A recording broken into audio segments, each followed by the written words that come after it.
Hello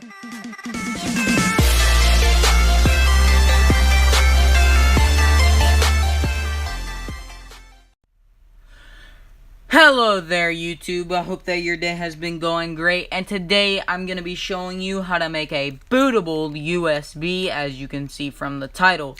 And all you're going to need is a USB, of course, or it's also referred to as a pen drive or thumb drive. And you're also going to need the program, which I will have the link to in the description below, as well as my other socials. So go ahead and check those out while you're down there.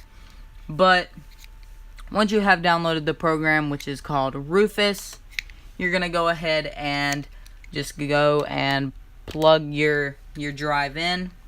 So let me just plug it in.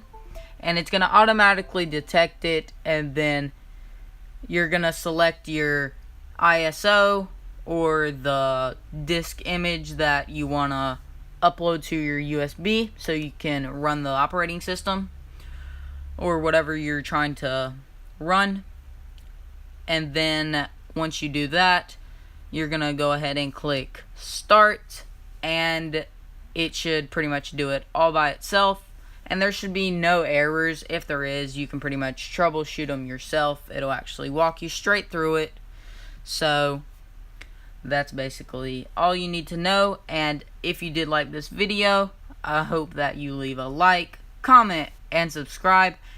And make sure that you check out this channel later, because I'm going to be showing you how to get Kali Linux on your PC without any troubles whatsoever, just from having this program and a USB. So make sure that you leave a like, comment, and subscribe, and turn on those bell notifications. And as always, peace out, and I'll see you in the next one.